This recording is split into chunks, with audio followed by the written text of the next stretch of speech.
Pulso Latino.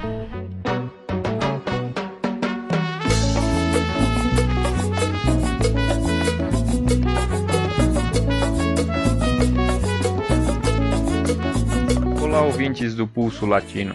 Está começando mais uma edição do podcast que está sempre atento ao que acontece no Brasil e na América Latina. No episódio de hoje, Antônio Ferreira bate um papo com o historiador Emílio Alapanian Colman, falando sobre um tema que balançou a política paraguaia nas últimas semanas: o escândalo de um acordo secreto da hidrelétrica de Itaipu, negociado entre o presidente paraguaio Mário Abdo Benítez e o governo brasileiro de Jair Bolsonaro. Essa revelação de uma negociação secreta de um acordo desfavorável aos interesses do povo paraguaio provocou grandes manifestações populares e gerou também uma crise institucional naquele país, com um pedido de impeachment do presidente e do vice. Acusados de traição à pátria, os dois mandatários só se salvaram graças a um pacto de impunidade que foi costurado pelos dirigentes do Partido Colorado, partido do presidente Benítez, e que também foi apoiado, obviamente, pelo presidente brasileiro Jair Bolsonaro. Com isso, no último dia 21 de agosto, o Congresso paraguaio arquivou o pedido de impeachment dos dois mandatários.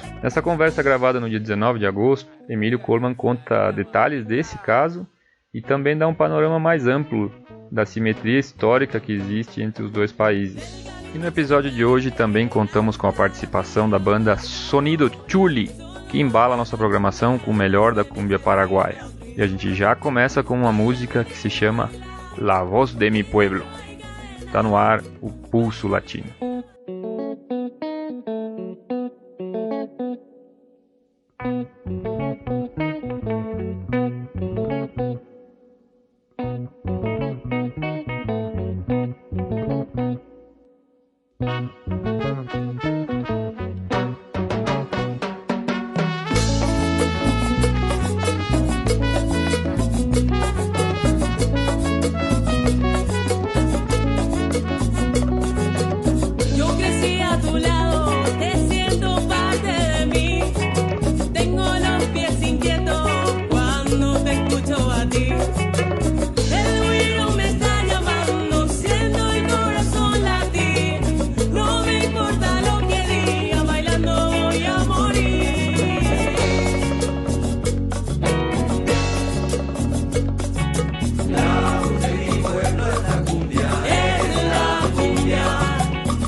Arriba la usadera, mamita.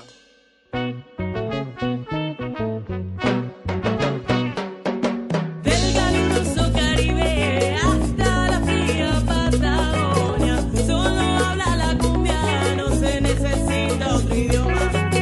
Baila mi negro, baila, que ya no hay cadena. Baila mi negra, baila, y hechízame con tus caderas.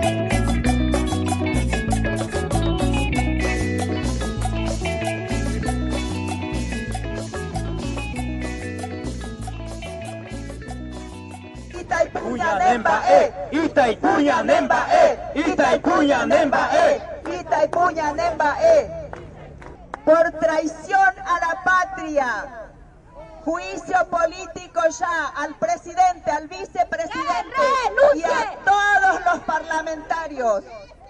Começa agora mais um episódio de Pulso Latino, o podcast com mais portunhol de toda a podosfera. Sou Antônio Ferreira e hoje vamos conversar com Emílio Alapanian Colman. Depois me corrija, Emílio, se a pronúncia não foi a mais exata. Historiador, doutorando pela Universidade de São Paulo. Atua na área de História da América com ênfase na interação entre Brasil e os países da Bacia do Prata. Desenvolveu uma pesquisa sobre as imprensas brasileira e paraguaia durante o conflito pelo Salto de Sete Quedas. Saudações latinas! Emílio, tudo bem por aí? Saudações, Antônio. Tudo bom, cara? Tudo bom, sim. A pronúncia tá correta, a apresentação tá perfeita. É isso mesmo. Tudo certo. Saudações aí aos ouvintes. Maravilha, maravilha.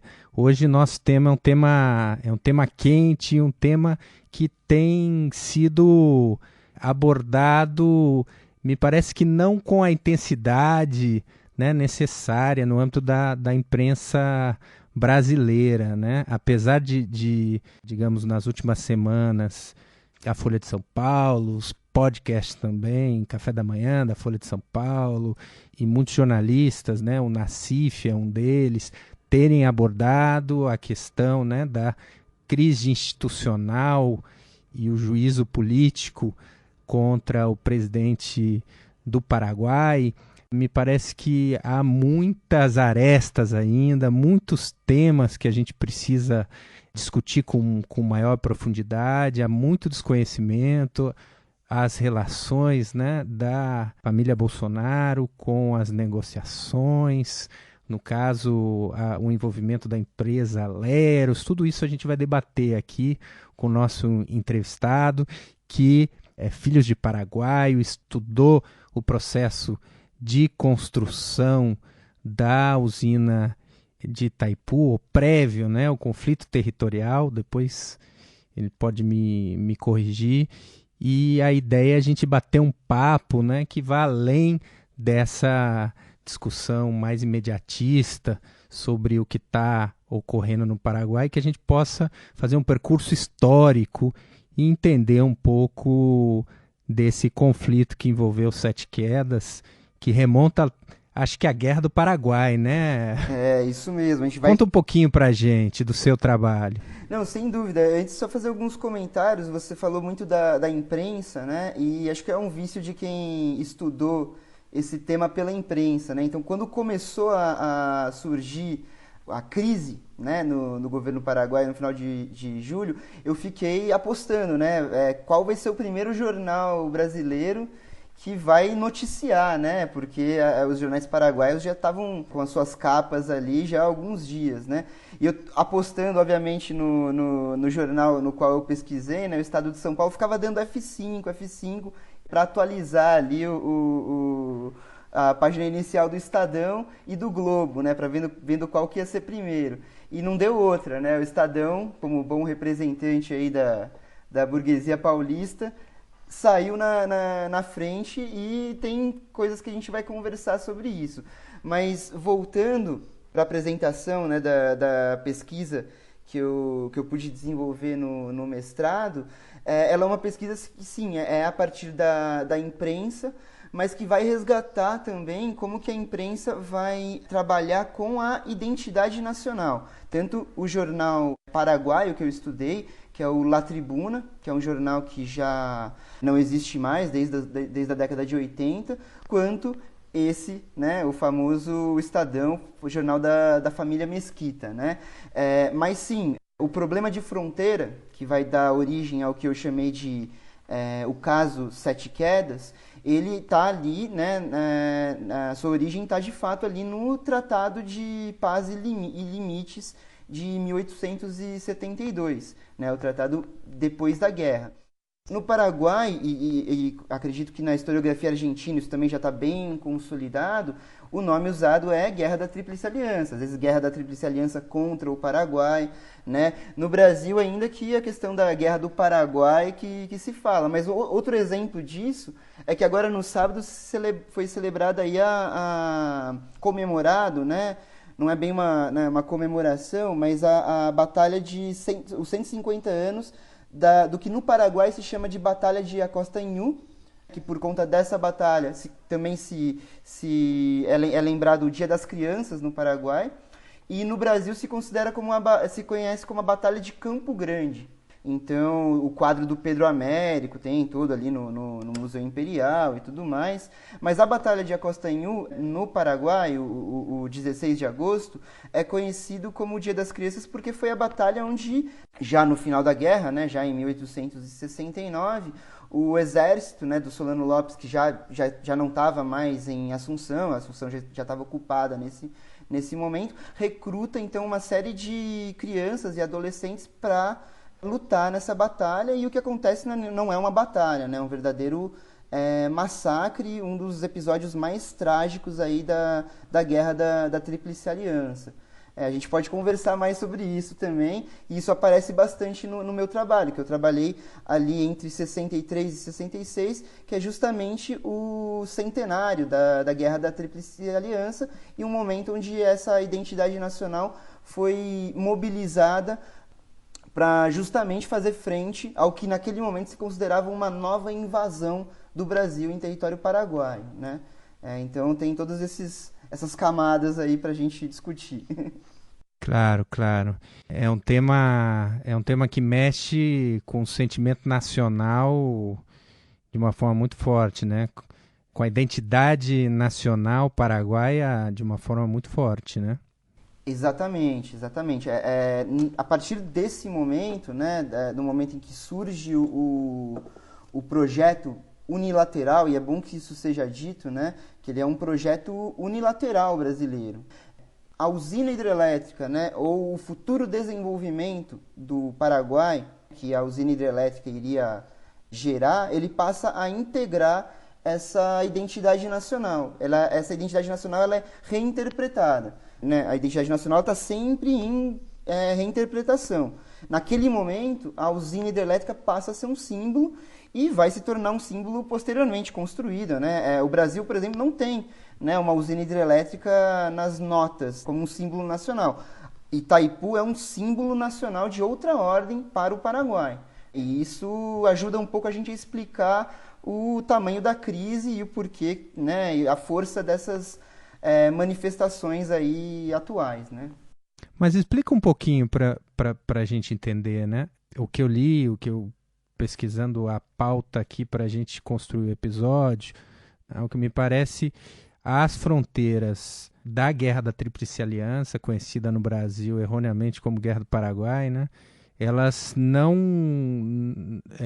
estavam totalmente definidas, e a região de Sete Quedas, né, a partir do momento em que se deu conta de que havia um potencial hidrelétrico, aí já, acho que no governo João Goulart, não sei se estou equivocado, me corrija, que posteriormente nessa região o Brasil, mesmo inexistindo ainda uma, né, ou estando sobre território paraguaio ou inexistindo ali uma delimitação exata, ocupou militarmente a região. Como que é um pouco? Conta pra gente essa história aí.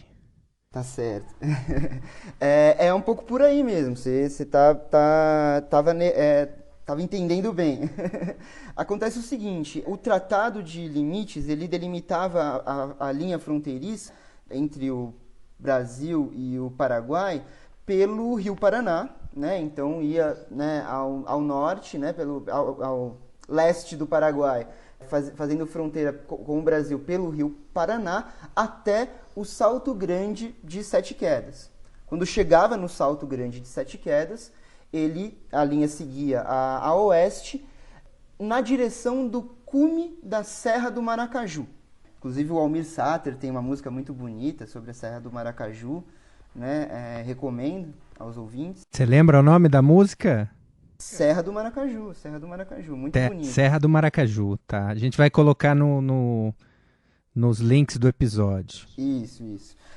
A linha fronteiriça, então, seguia a oeste, né, pelo cume da Serra do Maracaju, e depois, enfim, o seu traçado que foi bem demarcado. Acontece que em 1874, né, os delegados demarcadores de limites, eles, ao chegarem na Serra do Maracaju, eles iam colocando, né, os marcos fronteiriços. Quando chegaram na Serra do Maracaju, eles constataram que a Serra do Maracaju, ali cerca de 20 quilômetros antes de chegar, né, no Rio Paraná, de chegar no Salto de Sete Quedas, se bifurcava, abriam 2 contrafortes da Serra do Maracaju. E havia uma interpretação do delegado brasileiro e uma interpretação do delegado paraguaio. Pois bem, então a interpretação do delegado brasileiro dizia que a linha demarcatória deveria passar pelo cume sul, né, do contraforte sul. Ali estava o cume da Serra do Maracaju. E a interpretação do delegado paraguaio de que a linha fronteiriça deveria passar pelo contraforte norte, que ali estava o cume. Como no final do século XIX, né, a gente não tinha ainda a tecnologia de medir através de fotos, né, de satélites, GPS, esse tipo de coisa que a gente vai ter no século XX, ficou indefinido a fronteira e houve um litígio, né, fronteiriço que, na prática, não tinha nenhuma grande implicação econômica. Ainda era uma região pouquíssimo habitada. A partir do momento em que o litígio fronteiriço vai gerar uma implicação econômica, qual vai ser a implicação econômica? Saber se os Saltos de Sete Quedas são 100% brasileiros, 100% paraguaios, ou metade brasileiros, metade paraguaios, para o aproveitamento hidrelétrico do potencial desses saltos, que é da onde vem a energia de Itaipu. A energia de Itaipu vem do potencial hidrelétrico dos Saltos de Sete Quedas, tanto que, quando o lago de Itaipu subiu, os Saltos de Sete Quedas desapareceram e o Drummond escreveu aquela linda poesia Adeus Sete Quedas, que também tem no YouTube para os ouvintes escutarem na voz do próprio Drummond. Também muito interessante. As pessoas no Paraná que chegaram a ver as Sete Quedas, as antigas Sete Quedas, né, antes relatam que era mais bonito do que hoje as cataratas. Pelo menos eu não tenho nenhuma ideia, nunca vi fotos, mas os relatos que eu vi foram de algo realmente espetacular, né, que foi submergido posteriormente pela construção de Itaipu. Sem dúvida foi um crime, né? Eu considero... Claro que hoje a gente, sabendo da potencialidade da energia eólica, da energia solar e tudo mais, a gente consegue enxergar tudo isso com outros olhos, né?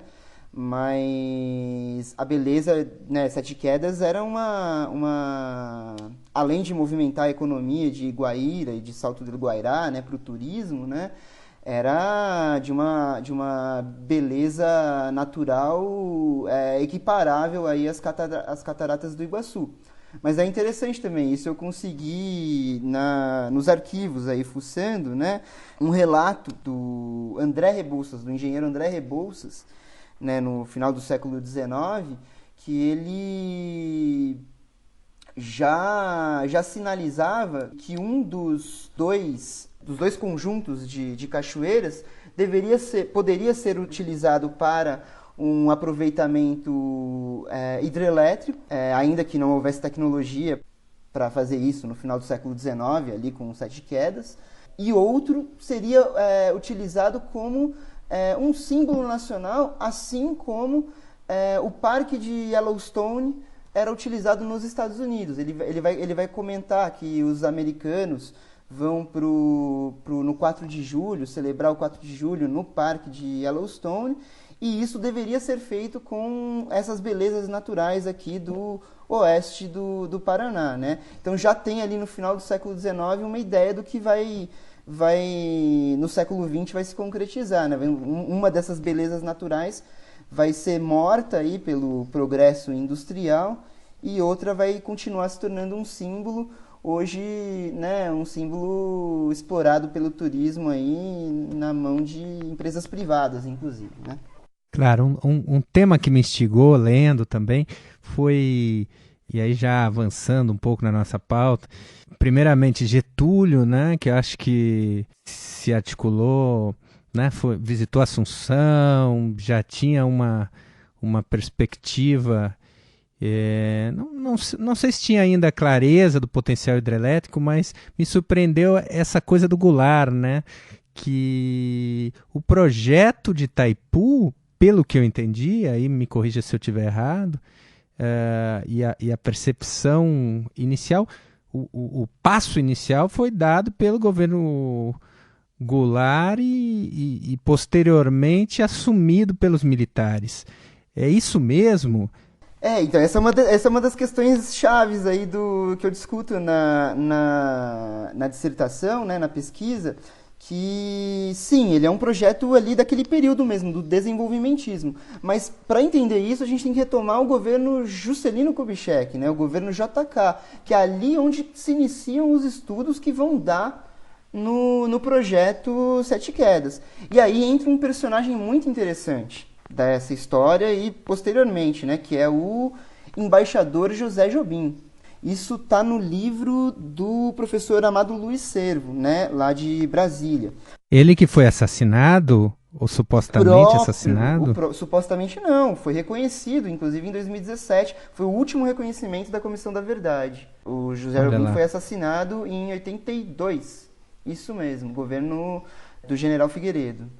Eu li a matéria do Nassif sobre ele, e ele parece que fez um coquetel entre amigos e, não sei se brincando ou de verdade, falou que ia escrever um livro sobre todas as maracutaias e todo o processo de corrupção que envolveu a construção da usina. E parece que na semana seguinte ele foi encontrado supostamente suicidado, né? Ele estava escrevendo, ele não estava brincando, não. Não estava brincando? Sumiram, né? Tem um acho que é o João Goulart Filho, né? Que teve um projeto de memória e tudo mais, que ele entrevista a filha do José Jobim, e lá se fala isso, né? Como que desapareceram os papéis da casa dele, né? Não só mataram ele no Rio de Janeiro, como sumiram com o material que ele estava escrevendo. Essa é uma história muito interessante. Mas o José Jobim tem uma participação no começo do projeto. Porque quando o JK autoriza, né, a Comissão Interestadual da Bacia do Paraná-Uruguai para fazer os estudos sobre o potencial hidrelétrico de Sete Quedas, o José Jobim era embaixador em Assunção. E ele percebe que há um litígio fronteiriço. Coisa que o Jânio Quadros e o João Goulart não vão perceber. E o Castelo Branco muito menos, né? Que aí vai dar, né, nessa crise. Mas o José Jobim alerta Brasília e o governo JK, que já estava construindo Furnas, retrocede. E isso vai ser muito importante, porque aí o projeto de Sete Quedas vai ficar para o próximo governo. O Jânio Quadros tinha isso na cabeça quando ele assume. Assim como o JK teve um grande projeto hidrelétrico, o meu governo terá um grande projeto hidrelétrico também. Então ele tenta acelerar, nos seus primeiros e poucos meses de governo, ele tenta acelerar o projeto de Sete Quedas. Mas a coisa, né, aqueles meses ali do governo Jânio Quadros são tanto quanto conturbados, e ele também sai, e isso vai ficar para o governo João Goulart, ainda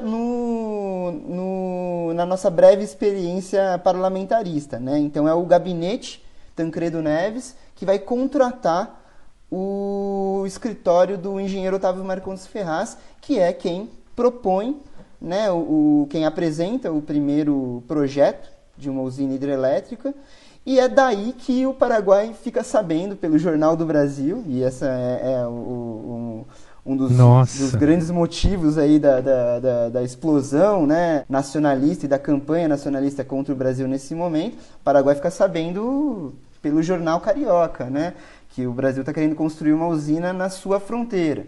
E sem consultar, sem Claro, considerar que vai que a ser a fronteira- maior usina do mundo, a né? maior Na usina do época. mundo. Já anunciava-se, né, como a maior usina do mundo. Como assim a maior usina do mundo, né? Na hora, né, a Embaixada Paraguaia ainda estava no Rio de Janeiro, ainda não tinha se mudado para Brasília. Na hora, os telegramas vão do Rio de Janeiro para Assunção e, nesse momento, a imprensa paraguaia ainda não sabe do que está acontecendo.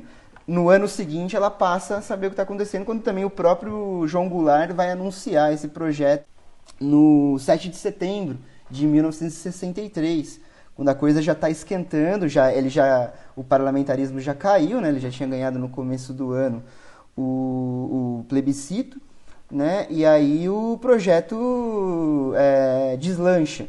E aí os protestos paraguaios também começam a criar corpo. Ainda não vão para a rua, né? É importante lembrar que o Paraguai já era uma ditadura desde 1954, né? Então estava prestes a completar 10 anos de Stroessner no poder, mas em 65, já regime militar, ditadura no Brasil, a movimentação de tropas na região em litígio, aí os protestos de rua se tornam, né, inevitáveis, e não tem como não traçar um paralelo entre o que está acontecendo agora e aqueles protestos de 1965, 66. Pulso Latino.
Nessa época, apesar de ser uma ditadura, eu imagino que o próprio governo Stroessner ele estava contra esses protestos de rua? Ou eram contra ele, ou eram contra o Brasil? Como que era isso? Essa é uma pergunta muito boa. A mobilização nacionalista no Paraguai, ela... Assim, primeiro que a gente tem que pensar que a identidade nacional, como ela também está sempre em mudança, né? Ela também está sempre em disputa. Então, quando o projeto ele aparece, o primeiro órgão que vai aparecer como fomentador da campanha em defesa da soberania nacional, em defesa dos Saltos do Guairá, é um jornal pequeno chamado El Enano, de um setor do Partido Liberal que naquele momento não estava legalizado, né? Era um setor do Partido Liberal que estava ainda na clandestinidade. E esse jornal El Enano, que era um semanário, ele vai começar a denunciar justamente o caráter entreguista, da ditadura do Stroessner. Veja como o general Stroessner servil aos interesses brasileiros, está entregando os saltos do Guairá para os brasileiros, a nossa riqueza, que vai gerar energia, está entregando aos brasileiros, é entreguista. Os colorados, né, são nacionalistas. Qual é a palavra de ordem no movimento hoje?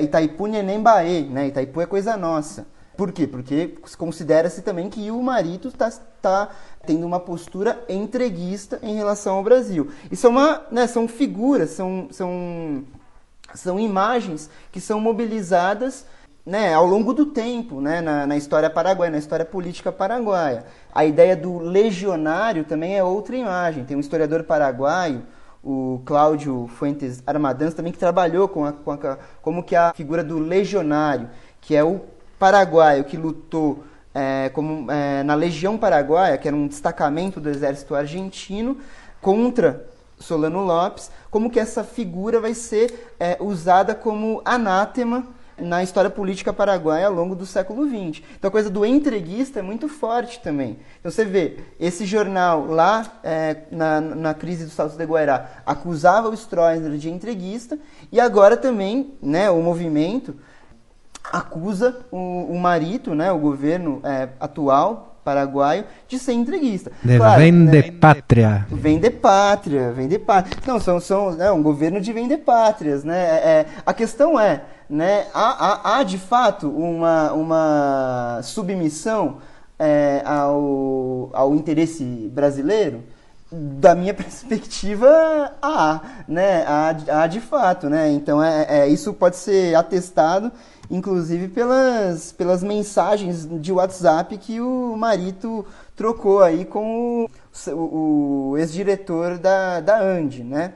Mas é muito interessante fazer esse vínculo e entender como que se resolveu aquela questão, né? Porque em um determinado momento, né, aquela campanha, né, continuou muito isolada à oposição. Obviamente, né, em 63, 64, a maior parte da oposição já havia sido exilada, morta, presa. Muitas lideranças já haviam sido torturadas, né? Você tem um grande momento, que é a greve geral de 1958 no Paraguai, né, que vai ser um momento de muita repressão, né? Então, um momento, as mais importantes guerrilhas já tinham sido praticamente aniquiladas, né, que é a guerrilha do Partido Liberal, o 14 de maio, e a guerrilha do Partido Comunista, né, o FUNA, né, majoritariamente do Partido Comunista.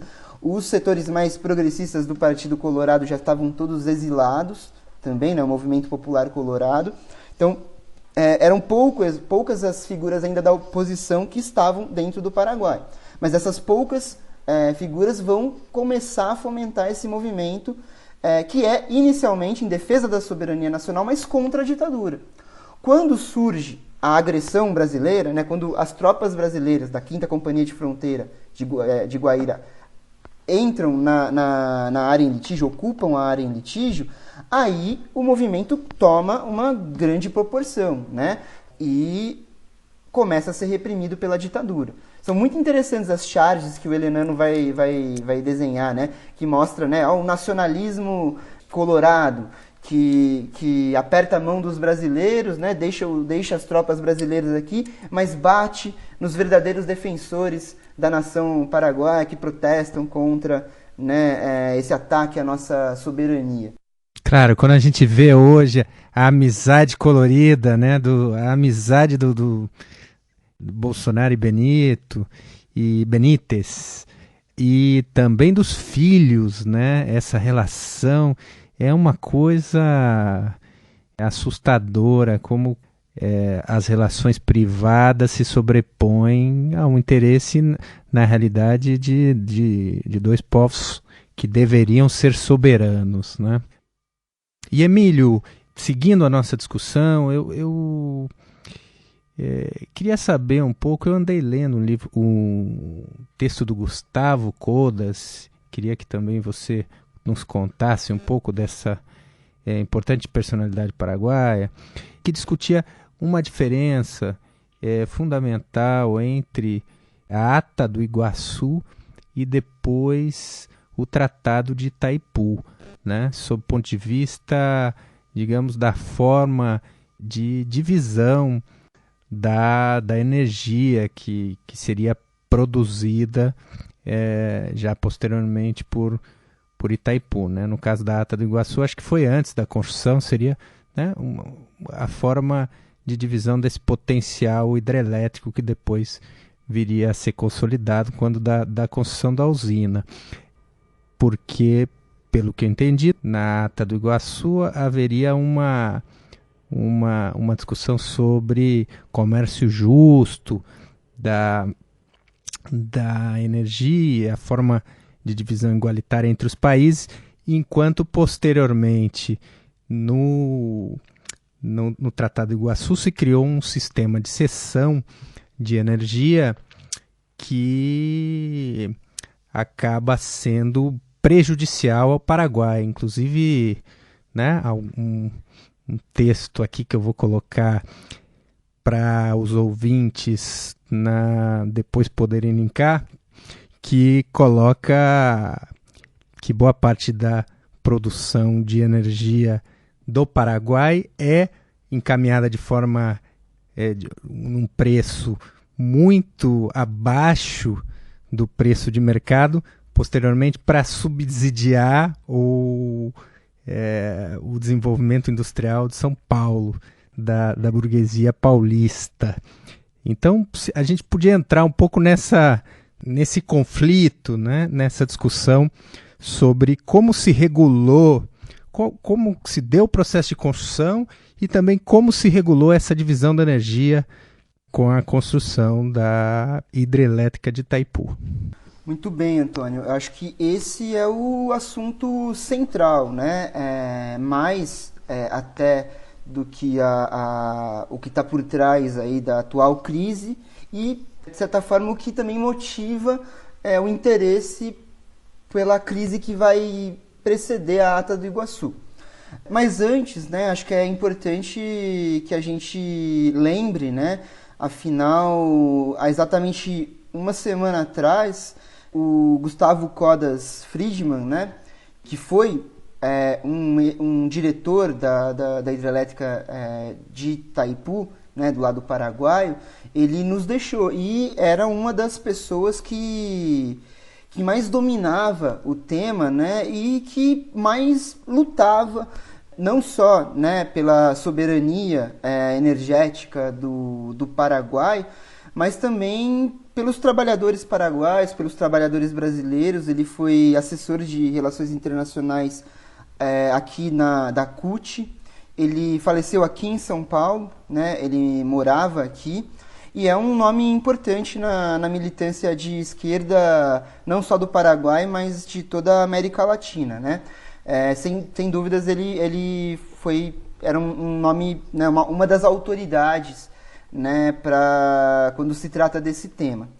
E ele desenvolveu muito isso num livro que ele organizou, que conta com contribuições também de outros importantes especialistas, né? Mas um livro que circulou muito ali no período entre 2008 e 2009, um livro que foi publicado pela Expressão Popular, chamado O Direito do Paraguai à Soberania, a questão da energia hidrelétrica.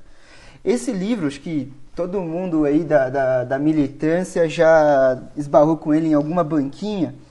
Esse livro trata exatamente desse tema e, para a gente entender isso, é importante fazer essa diferença sobre o que de fato está na Ata do Iguaçu e o que foi para o Tratado de Itaipu. Para a gente entender também e até para contextualizar o que foi decidido também no acordo de 2009, que também está ali o começo da crise que vai desembocar agora em 2019. Pois bem, a Ata do Iguaçu, que é o resultado do reconhecimento por parte do Brasil de que o Paraguai tinha direito sobre as 7 quedas, depois de todo esse movimento que eu acabei falando, estabelecia basicamente duas coisas. O Paraguai tem os direitos sobre 50% de toda a energia a ser eventualmente produzida e, caso, claro, já se sabia, né, naquele momento que o Paraguai não tinha uma indústria em expansão, como, por exemplo, o Brasil tinha aqui em São Paulo, né? Então, assim, o Parque Industrial de São Paulo e de outras regiões do Sudeste estava em franca expansão ali no final da década de 60, e já se vislumbrava o quê? Que o Paraguai não usaria 50% da energia de que tinha direito. Isso ali quando se assinou a Ata do Iguaçu em 21 e 22 de junho de 66. Então, já na Ata do Iguaçu, há a questão da aquisição preferencial, né? Esse é o termo que está colocado na Ata do Iguaçu. É uma preferência.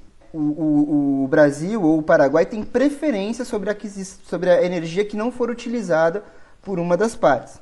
E essa aquisição preferencial deve se dar a preço justo.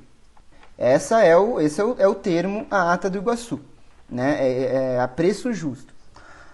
Bem, 66, Ata do Iguaçu. O Tratado de Itaipu é assinado 7 anos depois, em 1973. Já é um momento onde a ditadura do Stroessner já está totalmente consolidada, e é um momento, aqui no Brasil, onde, né, os anos de chumbo, né, o período onde o governo do Médici, né, o período de vigência do ato institucional número 5. Né? Então, a gente, né, se hoje, né, esses documentos são assinados às escuras, né, a gente também pode imaginar como que em 1971, 72, 73, esse tipo de debate também não tinha muito... Isso não era muito... Os termos desses tratados também não eram debatidos assim, né, tão apaixonadamente. Pois bem, em 73... O que o Tratado de Itaipu vai colocar? Né? Ele vai colocar que o país que não utilizar 50% da sua energia deve ceder obrigatoriamente, e é proibido de vender, então, essa eletricidade a terceiros.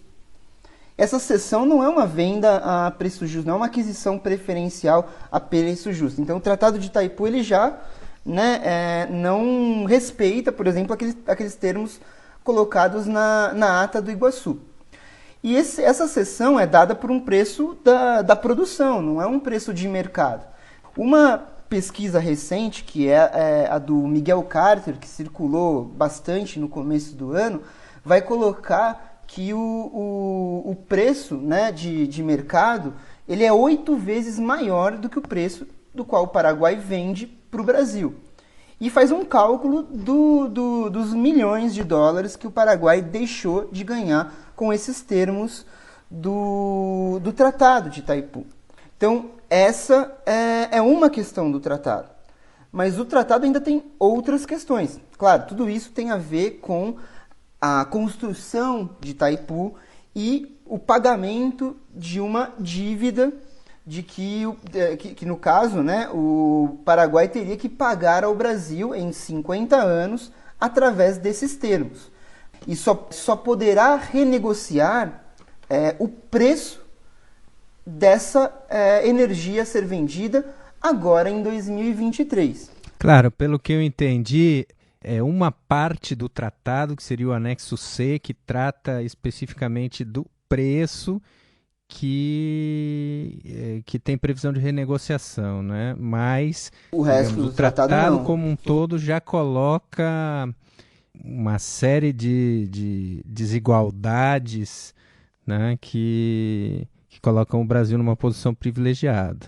Exatamente. O tratado foi assinado em uma relação assimétrica, né, do Brasil, né, um grande vizinho interessado em integrar o Paraguai na sua economia, né? O Paraguai, que desde o final da guerra estava mais vinculado à economia argentina, por conta da sua mediterraneidade, né? Dependia do porto de Buenos Aires para exportar os seus produtos, vender os seus produtos.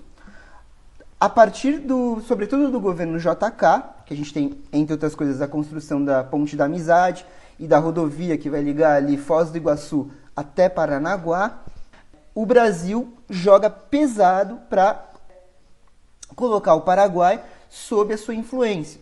E consegue isso, alcança isso na ditadura do Stroessner. Então as amizades que o Stroessner tinha com o Brasil, inclusive com alguns militares brasileiros, eram reconhecidas por todos, né? O Stroessner era amigo pessoal do general Amaury Cruel, que vai mediar, inclusive, um encontro ali no auge daquela crise em 64, pouco tempo antes do Cruel ser o fiel da balança, né, do golpe de 31 de março, entre o João Goulart e o Stroessner.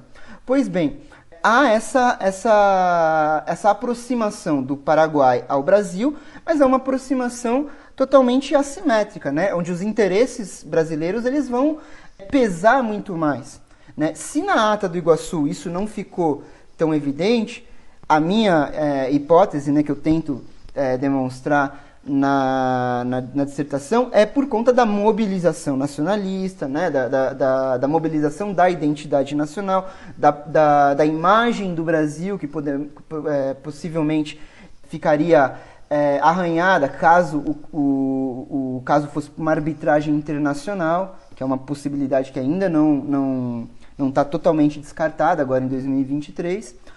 Mas em 73 já essa assimetria fica clara no Tratado de Itaipu. Tanto que houveram muitos outros protestos em 73. A imprensa mesmo vai uma série de editoriais, aí já existia o jornal ABC Color, o ABC Color mesmo vai publicar uma série de editoriais e reportagens denunciando, né, o entreguismo da ditadura do Stroessner em relação ao Tratado de Itaipu. Claro, o ABC Color, talvez para os ouvintes, né, para a gente também situar, é o mesmo que recentemente publicou o Pacto Secreto, né, que alterava o item... É o item 6? O item 6 da ata secreta, dessa ata que foi assinada agora dia 24 de maio, né, que é onde está ali o interesse das empresas privadas brasileiras. Mas, Emílio, eu acho que seguindo, já que a gente está falando sobre essa forma desigual do Tratado de Itaipu e também a forma como se impôs né, pela forma de cessão um preço bem abaixo do preço de mercado, um pouco já do governo Lugo, né, essa contextualização, inclusive o caráter, digamos, central que a soberania energética assumiu como na plataforma do governo Lugo, né, e como que isso se deu, como que foi a negociação com o governo Lula e qual que é o impacto para os dias atuais, né, dessa negociação. Claro.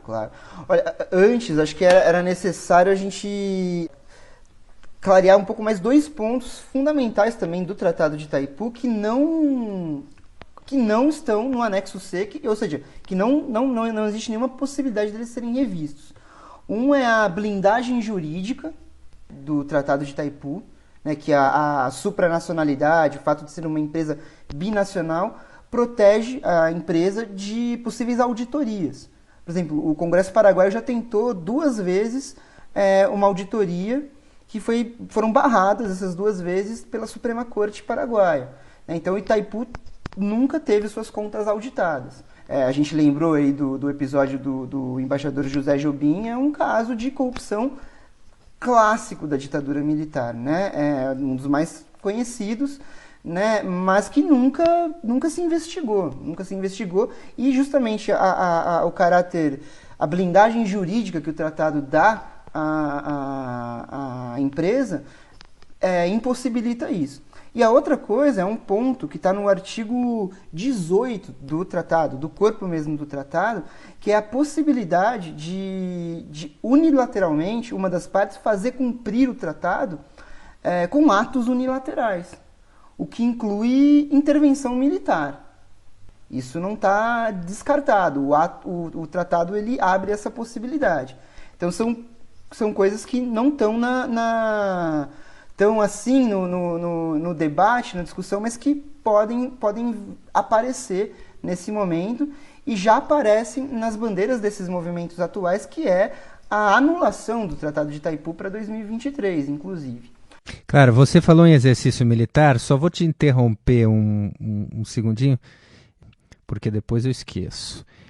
Em 2009, né, houve uma operação, um treinamento ali próximo, nas imediações de Itaipu, né, do Exército Brasileiro, né?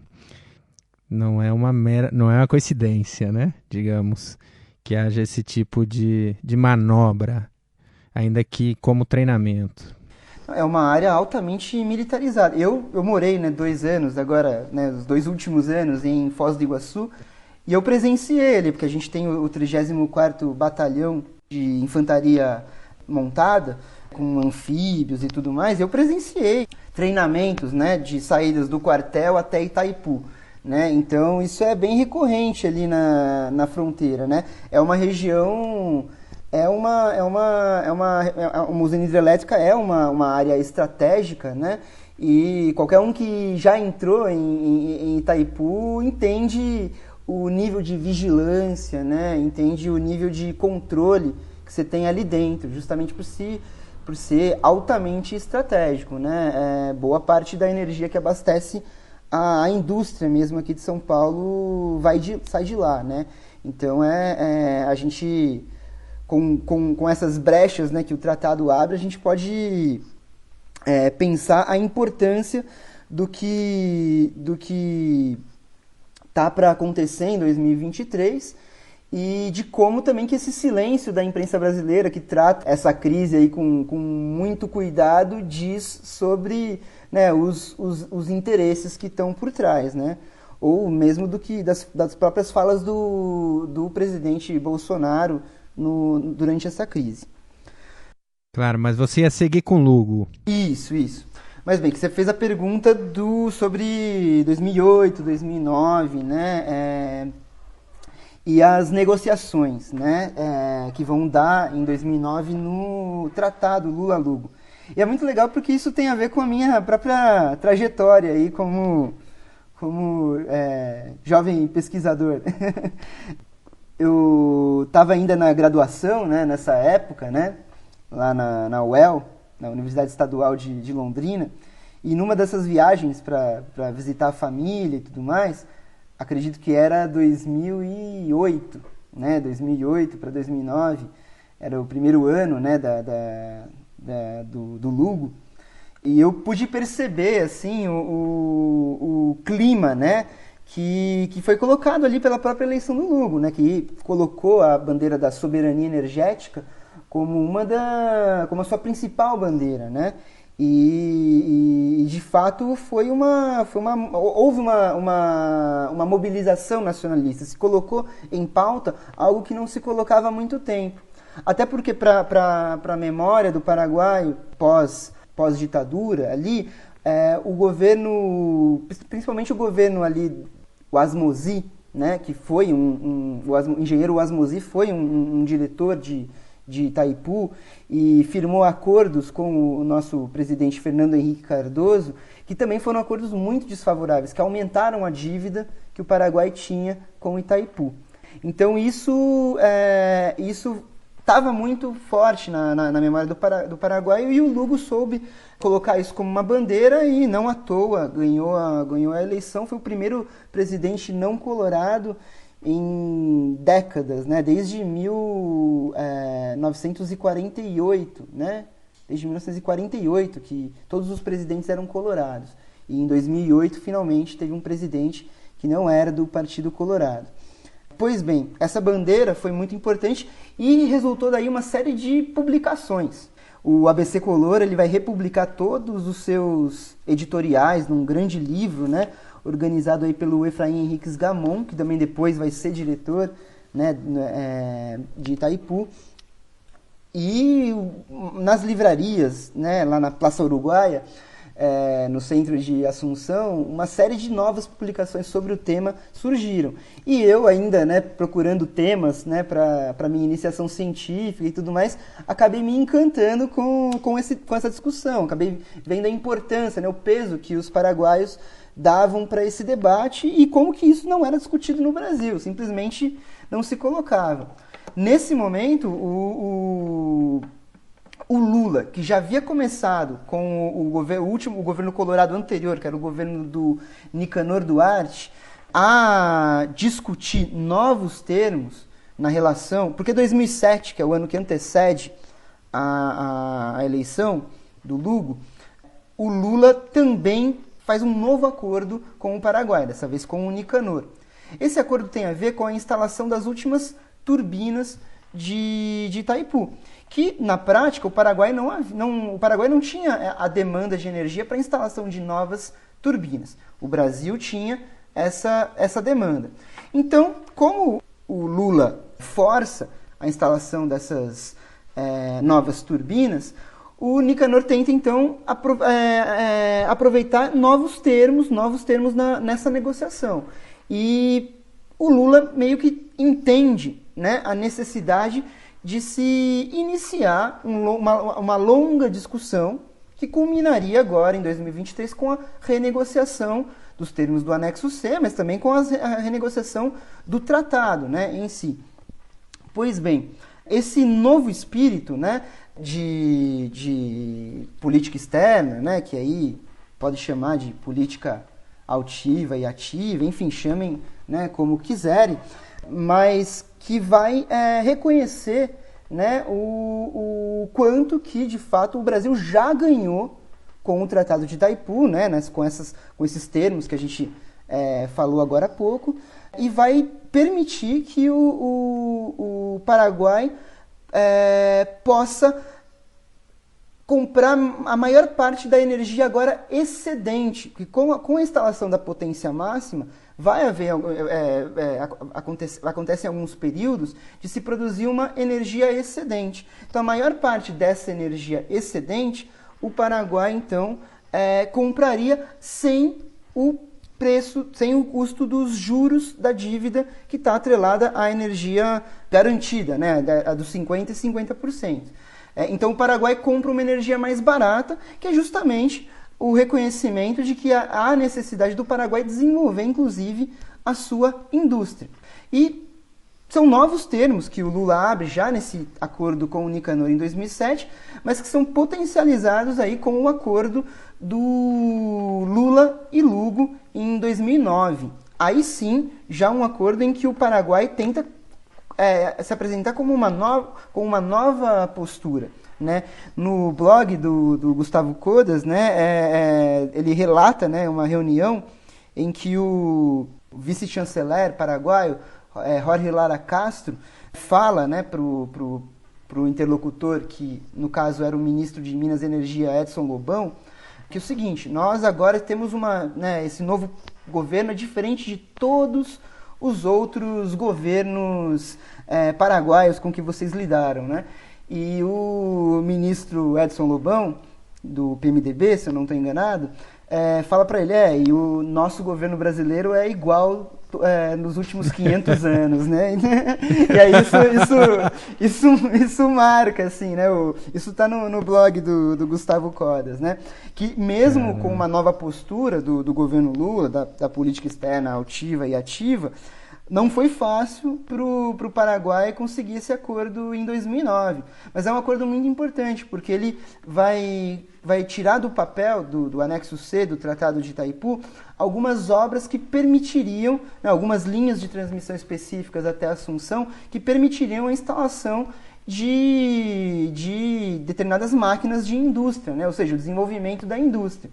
Então esse acordo vai permitir e vai aumentar também vai diminuir, né, aumentar o preço, que o Paraguai vende a sua energia para o Brasil, né? Então, e também, aí sim, aí que tá, para a gente entrar no tema mais atual, vai colocar a possibilidade do Paraguai vender a sua energia para o mercado brasileiro. Aí o Paraguai poderia vender não a um preço de produção, um preço de cessão, né, que é o que está no tratado, mas aí sim a um preço muito maior, um preço de mercado, porque aí nesse momento, né, que é diferente de 1973, a Eletrobras já não é mais 100% estatal, né, e você tem empresas privadas no Brasil que comercializam, que vendem, distribuem, empresas de distribuição de energia que podem atuar, que atuam no mercado, né? E aí o Paraguai poderia vender. Se por um lado a revisão do sistema de cessão ela é justa e necessária porque ela possibilita que o Paraguai tenha condições de comercializar a energia mais próxima no preço de mercado, em condições, né, mais de um maior preço, por outro lado também ela abre o caminho para lobbies empresariais e para situações como essa que a gente está constatando agora, né, de interesses privados que se sobrepõem digamos, aos interesses soberanos nacionais, né? E aí eu acho que a gente já podia ir um pouco para esse imbróglio recente, viu, Emílio? Já estamos chegando aqui a 1 hora de programa, né? O papo é inesgotável, né? Porque as arestas são muitas e também porque eu acho que o desconhecimento sobre histórico do Paraguai dá uma ansiedade da gente debater muitas coisas, mas eu acho que a gente já podia entrar um pouco nessa questão atual, na reportagem do ABC Color, que apontou claramente que o presidente da República atuava, né, no sentido de pressionar o presidente da ANDE, né, a um acordo que era completamente desfavorável aos interesses do Paraguai e também, bom, no Brasil, desfavorável aos interesses brasileiros também, na medida em que vem se demonstrando essa orquestração de interesses envolvendo o Grupo Leros. Conta um pouco pra gente desse imbróglio aí. Pois então os últimos dias foram agitados, né? No Paraguai estão sendo agitados, né? Hoje, inclusive, as negociações foram retomadas. Mas tentar, tentar sintetizar aí um pouco da confusão atual. Pois bem, como o Tratado de 2009 ele falava já da possibilidade de se vender no mercado brasileiro essa energia, mas ele não regulamentava essa venda. E com isso se barrou, acho que durante esses anos, a presença do lobby dessas empresas junto à ANDE, né? Junto ao Paraguai. No entanto, né, como a gente tem visto no Brasil, no Paraguai, mas em toda a América Latina, né, essa última onda aí de presidentes de direita, né, extrema-direita, chega ao poder do Brasil e do Paraguai duas figuras, né, que representam, simbolizam muito as ditaduras militares, né, pelo quais passaram os seus países. Acho que do presidente brasileiro eu não preciso falar muito, né? Mas do Marito é importante fazer essa breve introdução, né? Porque por que ele é chamado de Marito? Eu até ouvi em um outro podcast, né? Não, chamam de Marito porque é íntimo e tal. Não, chamam de Marito porque ele é filho de outro, né? Do Mário Abdo Benítez, que foi secretário pessoal do Stroessner, né? Ele é um representante direto do que a gente chama de estronismo, que é um setor do Partido Colorado que vai, sobretudo, se fortalecer no final da ditadura, nos anos 80. E um setor que, historicamente, tem vinculações com a corrupção, né, do regime da ditadura militar paraguaia, né? Pois bem, então, já com esse histórico, né, mesmo o Marito sendo uma figura fraca, né, o seu vice-presidente, o Velázquez, Hugo Velázquez, uma figura mais própria, mais orgânica, talvez, desse estronismo, né, mais articulada, digamos assim, eles, dentro do Partido Colorado, a própria eleição deles, passou por uma ideia de retomada do Partido Colorado. Por que retomada? Porque o ex-presidente paraguaio, o último presidente paraguaio, Horácio Cartes, não é um colorado original, digamos assim. Né? Horácio Cartes é uma figura, né, que enriqueceu com o contrabando de cigarros, né, da indústria do tabaco, tem vinculações bem suspeitas, né? Pois bem, Horácio Cartes, empresário, tem participações em bancos, muitas empresas, ele compra, né, o direito de disputar as prévias do Partido Colorado e ganha e constrói um setor majoritário, né, dentro do Partido Colorado. E governa, né, nos 4 anos que antecederam, fortalecendo esse setor, meio que cooptando uma boa parte do partido, do maior partido do Paraguai, né, o partido que se fortaleceu sobretudo na ditadura, né, com seu sistema de seccionales e tudo isso. Pois bem, o Marito ele aparece então como um candidato que vai retomar, né, as origens do Partido Colorado, tirar esse grupo novo, né, esse grupo que tem um ar modernizante e tudo mais, e ele consegue, né, contra todos os prognósticos, ganhar as prévias coloradas e assume, né, com esse legado também da ditadura. É uma coisa bem complicada. Quando ele assume, também no ano em que temos uma eleição, né, aqui no Brasil, e ganha também um candidato que reivindica esse passado sinistro, né, brasileiro. E já antes mesmo do Bolsonaro assumir, a gente tem encontros do filho do Marito com o filho do Bolsonaro. A gente tem já uma tirando aproximação. Foto com a arminha, com a mão de Exatamente, de esse tipo de coisa que, né, enfim. Sem comentários, né? É lamentável mesmo, assim, a gente fica bem triste, né, com tudo isso, mas que, né, aparentemente ainda é só uma brincadeirinha de exatamente. De direita. Uma brincadeirinha, né, assim, da direita. Aparentemente, isso. Aparentemente não era nada mais sério. Aparentemente não era nada mais sério. E aí eu lembro muito bem, eu estava agora no começo antes das aulas começarem, inclusive lá em Foz do Iguaçu, o Bolsonaro, uma das primeiras viagens, né, do Bolsonaro, já depois de ter ido para o Chile, Estados Unidos e tal, é para a fronteira. Eu não acredito nisso. Aí, né, nós vamos lá, né, meia dúzia de professores da rede municipal, junto a alguns professores da UniOeste, vamos lá para a barreira, né, de Itaipu para estender uma faixa contra a reforma da Previdência e tudo mais. Bolsonaro nem passa por Itaipu, ele já desce de helicóptero direto em Hernandares e entra em Itaipu pelo lado paraguaio.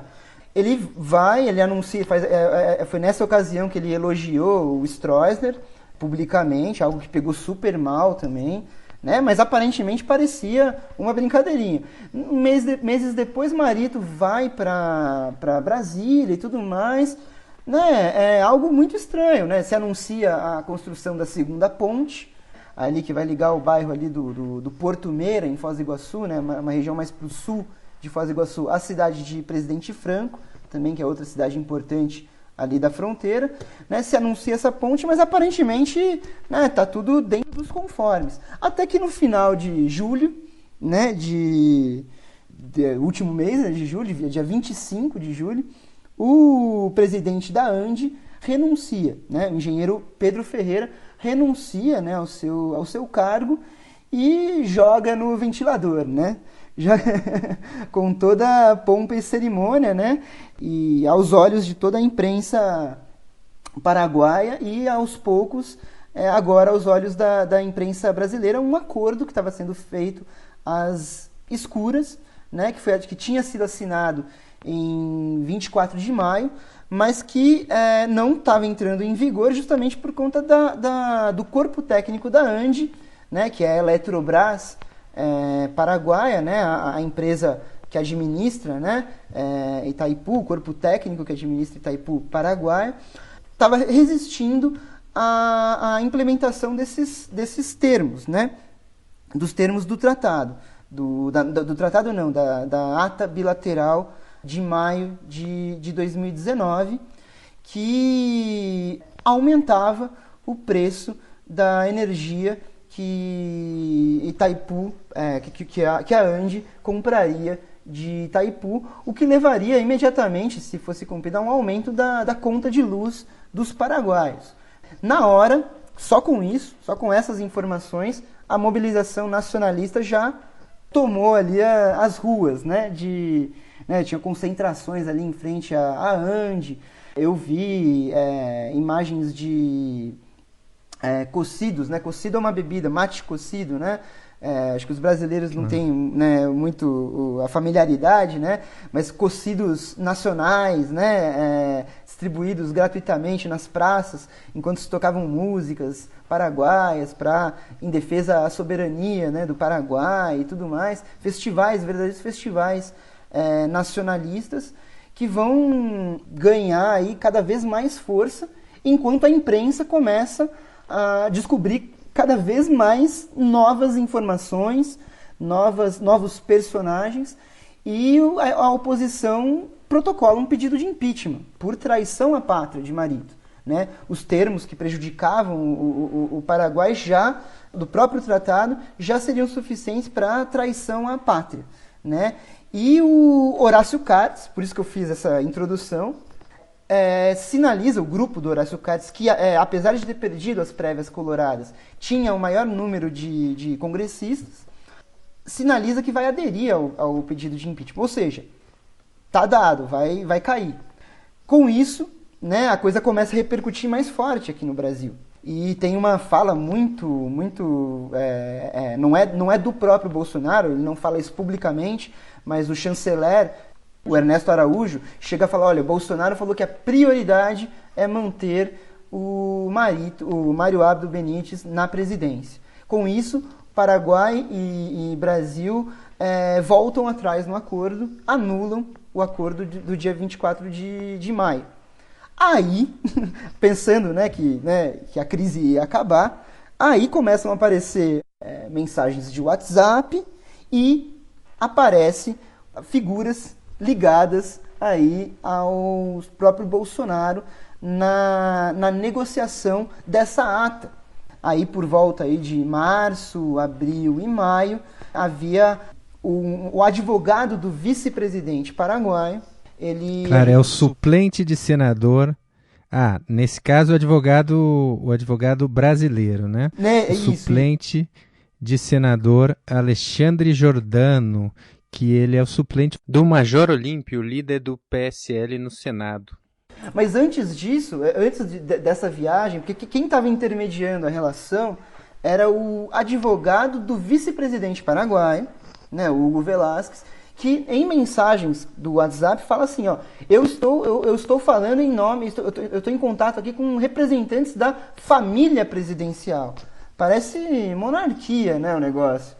Né, da família presidencial, né, por WhatsApp, né? O ABC Color usa até uma frase que é diplomacia de WhatsApp, né?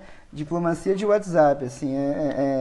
Então eu estou falando em nome da família presidencial, tem informações. E aí se descobre que esse Giordano, né, que é o suplente do PSL, aí, do Major Olímpio, havia participado de reuniões em Ciudad del Este, para fazer lobby, para tirar desse acordo secreto, que seria assinado ainda dia 24, para tirar desse acordo secreto um ponto 6, que era um ponto que regulamentava a venda da ANDE para o mercado brasileiro.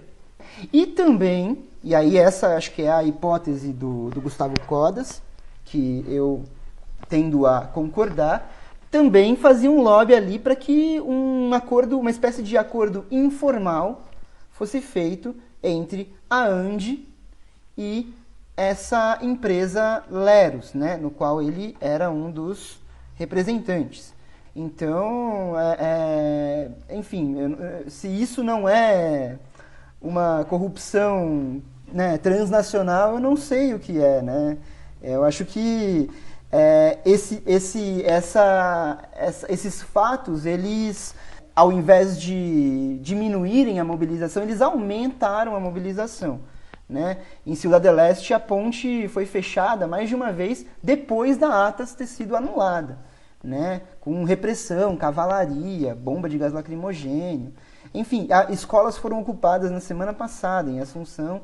A coisa continua, né? A coisa continua e tem a ver com isso que o Gustavo Codas, né, e que o pessoal que trabalha aí no setor elétrico chama de piranhas, né? Que seriam essas pequenas empresas privadas de distribuidoras de energia que estão interessadas em comprar uma energia mais barata, em ganhar dinheiro com essa energia de Itaipu.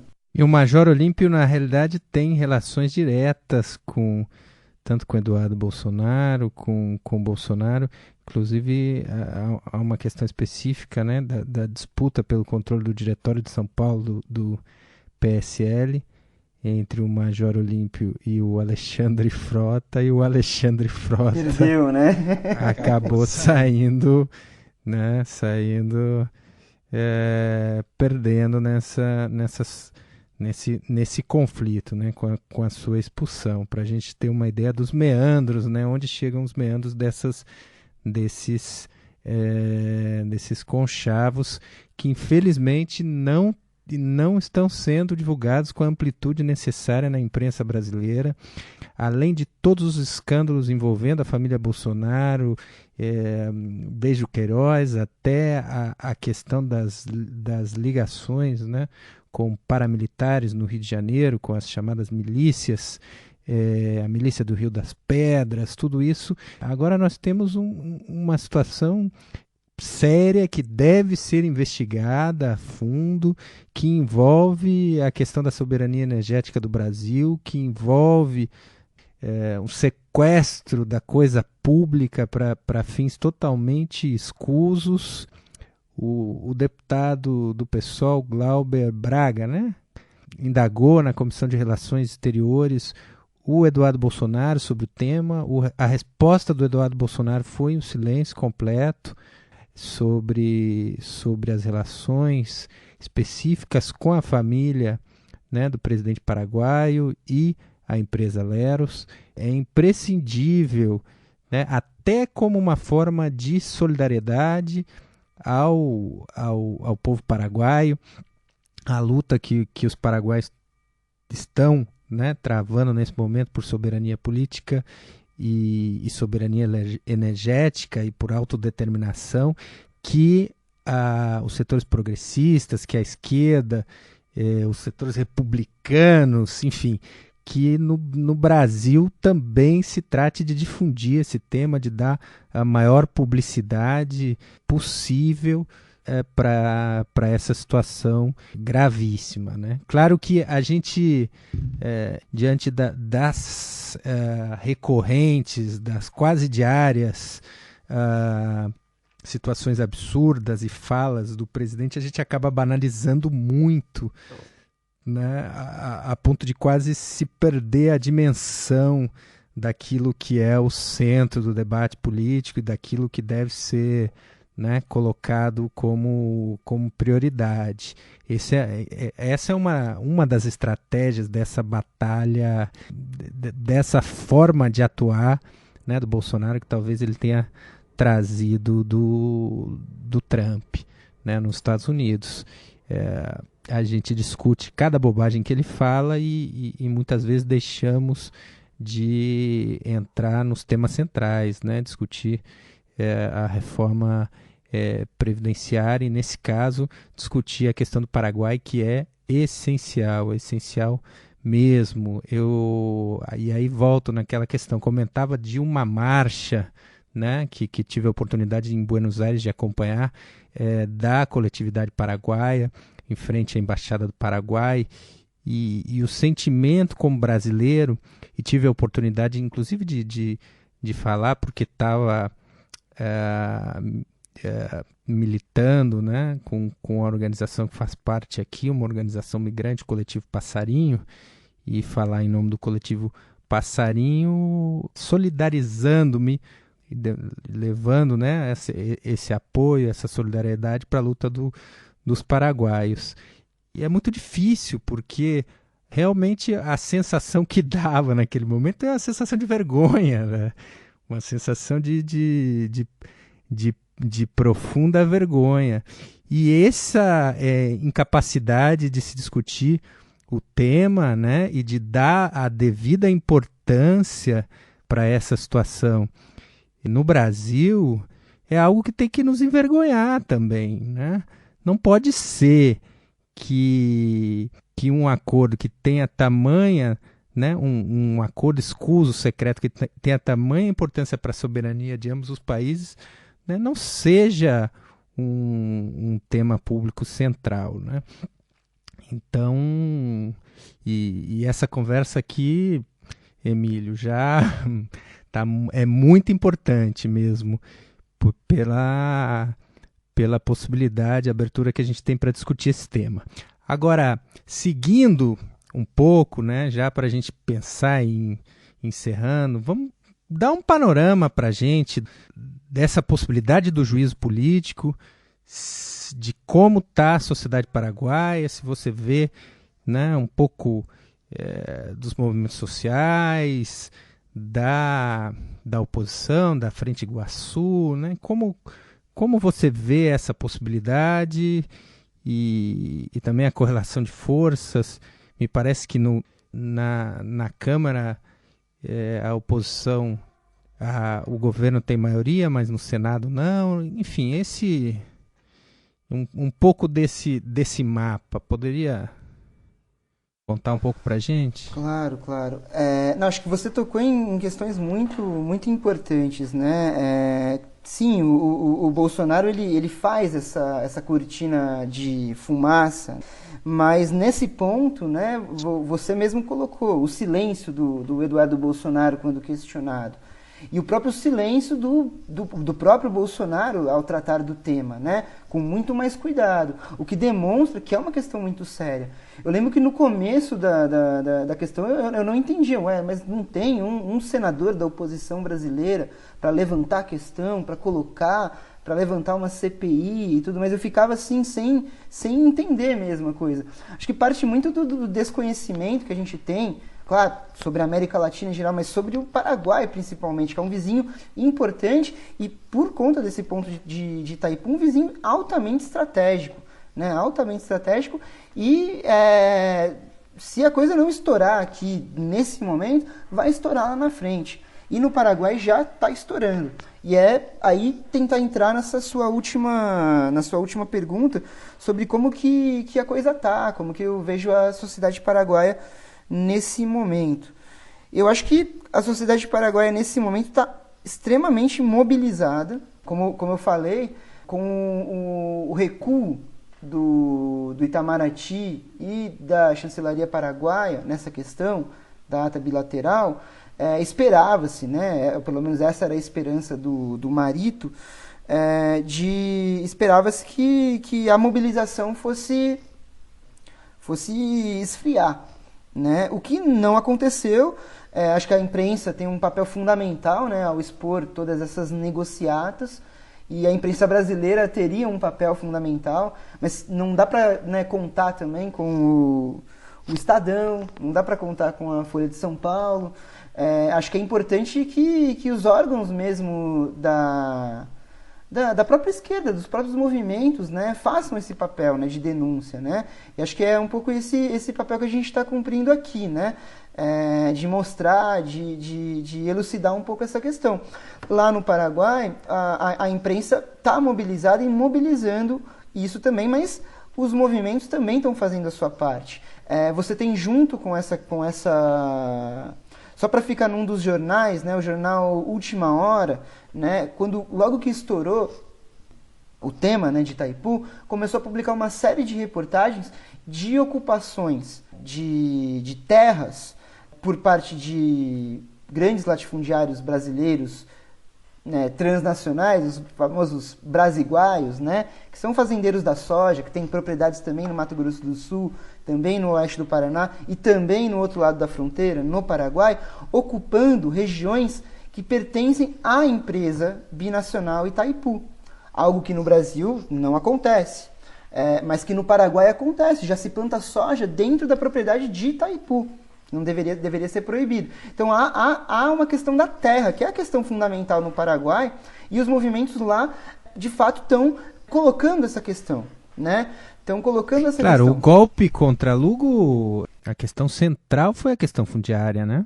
Sim, e continua sendo a questão central no Paraguai. Claro que a questão da energia é fundamental para o desenvolvimento da indústria, mas a relação assimétrica entre o Brasil e o Paraguai vai muito além de Itaipu, né? Claro que tem a ver com Itaipu e esse processo de entrada dos brasiguaios, né, da soja no Paraguai, ele vai se acentuar a partir de Itaipu. Então, quando a gente fala em Itaipu para os paraguaios, é algo muito maior do que também só essas negociações da energia, né? Então, assim, há, de um lado, esses movimentos, né, no Paraguai, que ganham força com essa questão, mas há também, claro, a movimentação parlamentar, na qual o Marito tenta se segurar de um pedido de impeachment que foi protocolado, né, um pedido de juízo político, né, como se fala lá. Pois bem, o Cartes, que tinha assinalado que ia apoiar o pedido de impeachment, ou seja, a maioria dos congressistas, a maior parte do Partido Colorado tinha aderido ao impeachment, quando tem o recuo do acordo, ele volta atrás. Com isso, o que ele faz? Ele sinaliza que quem está mandando no governo é ele. Tem uma foto que o grupo do Marito, não o Marito, que também seria demais, vai na casa do Cartes, que fica numa avenida importante de Assunção, Avenida Espanha, né, que é uma mansão gigantesca. Vai lá, eles vão lá, o grupo do Marito vai, né, que é o Colorado ANTT, Colorado de verdade, né, Colorado autêntico, e se reúne com o Honor Colorado, né, que é o grupo do Horácio Cartes, e eles sentam assim, tá lá o vice-presidente da República sentado, né, eles tiram uma foto, todos as lideranças coloradas, com o Cartes no meio da mesa, assim, uma foto de um poderoso chefão ali, né? Então, assim, de quem tá mandando, quem manda no país sou eu, né? Eu que estou segurando o Cartes. Agora, né, a espada de Damocles está com o Marito, né? Isso demonstra o quadro que está o Paraguai.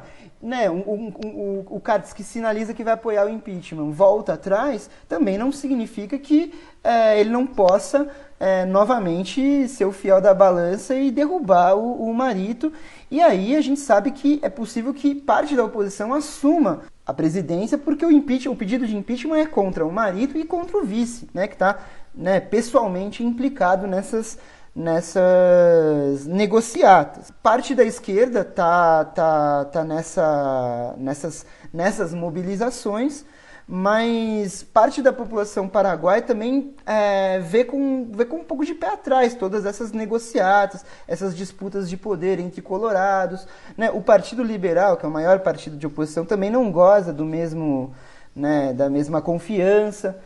Então, assim, acho que o incêndio no Congresso, quando o Horácio Cartes tentou passar a lei da reeleição, demonstra um pouco do crédito, né, que esses partidos políticos tradicionais e também os partidos políticos como a Frente Iguaçu, né, que tenta, né, através também da via parlamentar, crescer, eles também, né, enfrentam resistências da população.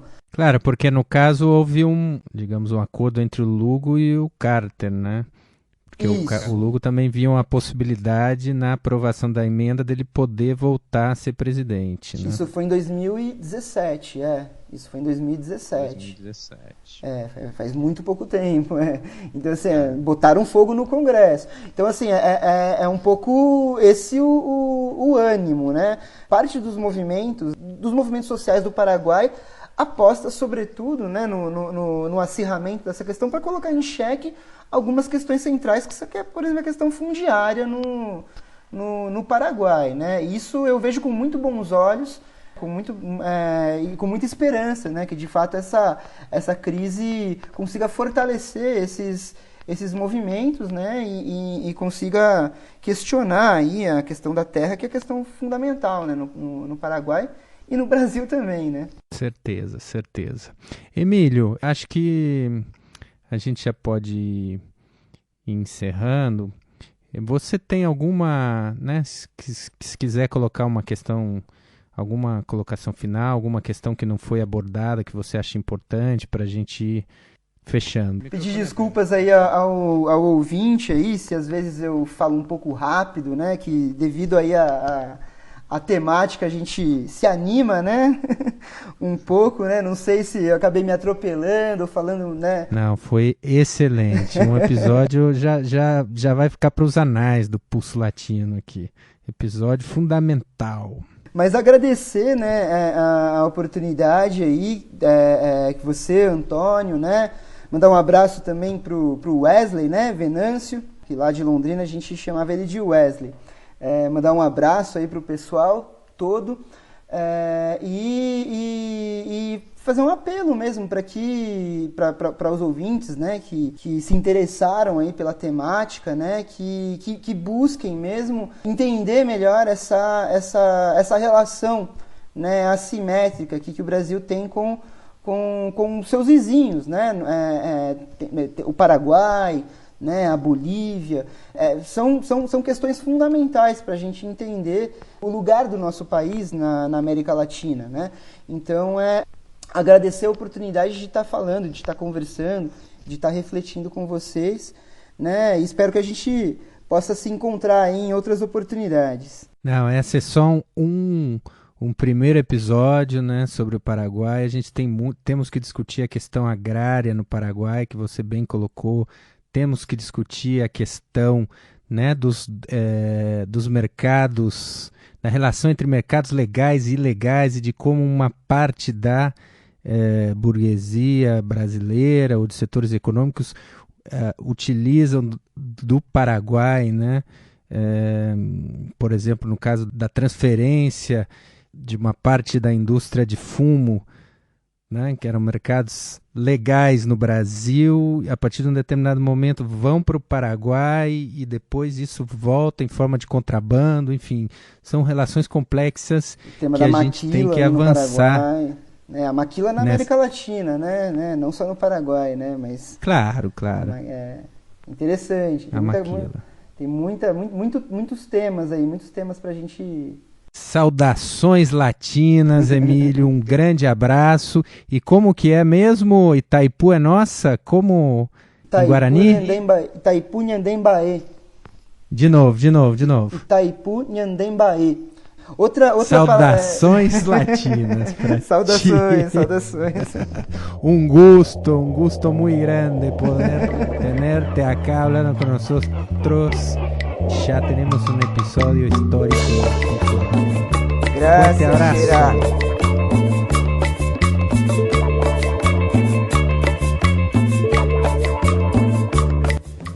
Salve, salve, amigos pulsenses.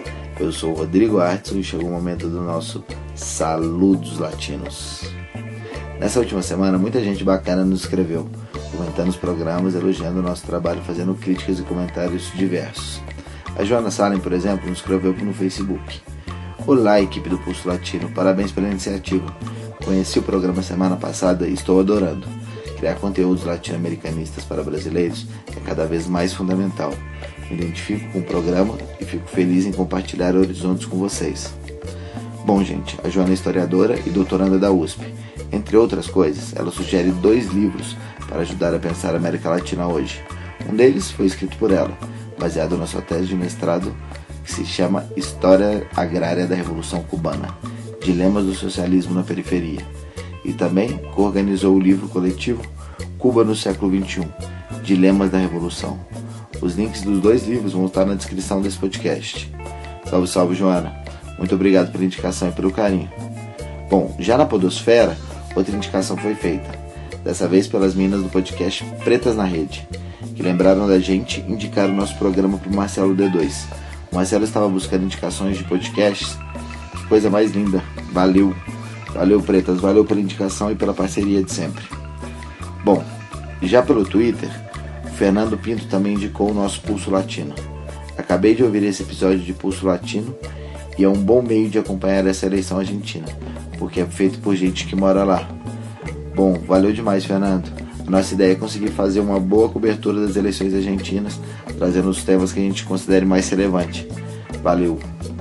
Bom, retomando as nossas indicações e pensando nos temas de hoje, o podcast Xadrez Verbal número 182 está fenomenal. São mais de 3 horas de ótima informação sobre o Paraguai e suas relações políticas. Dialoga muito bem com o nosso Pulso Latino. Vale a pena dar uma conferida. Outra reportagem que também consideramos fundamental para entender os interesses do Paraguai e de Itaipu foi realizada pelo site El Surti, em uma reportagem chamada Se Foi La Luz. Imperdível, vale a pena. O link também vai estar na descrição desse programa. E para terminar, a nossa já tradicional indicação de um podcast latino-americano. Hoje vamos indicar o projeto conhecido como Rádio Ambulante, um projeto de crônicas latino-americana conduzida pelo peruano Daniel Alarcón, projeto que, como eles mesmos afirmam, se propõe a levar a crônica latino-americana escrita para as rádios e podcasts do mundo.